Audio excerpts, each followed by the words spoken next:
Die with Style. Team Payaman hanggang January 14 na lang sa Kongdo at sila ay kailangan ng lumisan. Ngunit subalit wala pa rin po silang nahanap na matutulugan. Andito po ang ating panayam sa isang residente ng Chongdo. Sir, Ano yan? punas bintana, sir. Punas? Opo. Sige.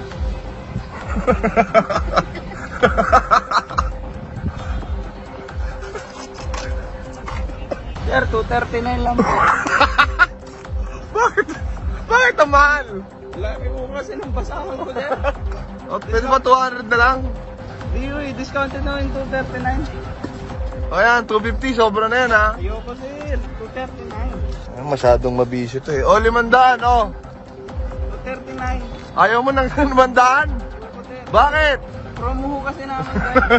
Sa kabilang dako ng balita, Kong TV naabot na ang 3 milyon. Buong bansa ay walang pakialam. Ano pong masasabi niyo sa 3 million subs ni Kong TV? Wala po lang pagkain na aso. Para sa chismis ng bayan, chismosang buboy, pasok!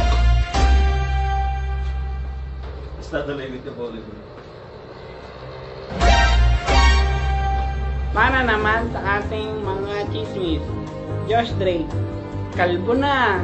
Kuya Ta, kalbuhin mo na to. Okay, kalbuhin na natin. Kalbo! The best ka talaga, Kuya Ta. Ang bilis mo.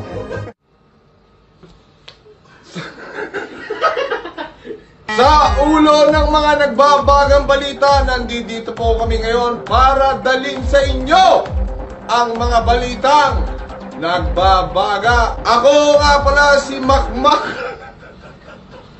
Makmak ang puta. Sa bawat aksyon na ating... Tangin ng mga aso to, may ingay. Hoy! Huwag ka naman! Hoy! Hoy! Kulit nyo! Sa bunga nga ng nagdudugong gilakit.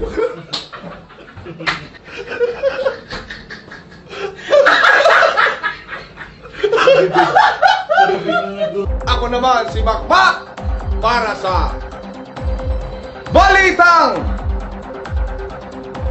Ano ba title nito? Balitang balita. Para sa Balitang Balita! Sketch ng suspect sa isang animal abuse inilabas na. Nakilala ang isang suspect matapos niyang bugbugin on live camera ang mga aso dahil naingayan habang siya'y nagbabalita. Kung sino ka man, napakawalang yamo, mamatay ka na sana! Dumako naman tayo sa music news. Music video nila Kong TV na malapit nang ilabas. Gio, ano na? Bilisan mo namang mag-edit. Kong TV, meron daw pag-giveaway pagdating sa Huawei. Ano kaya ito? Abangan sa mga susunod na araw.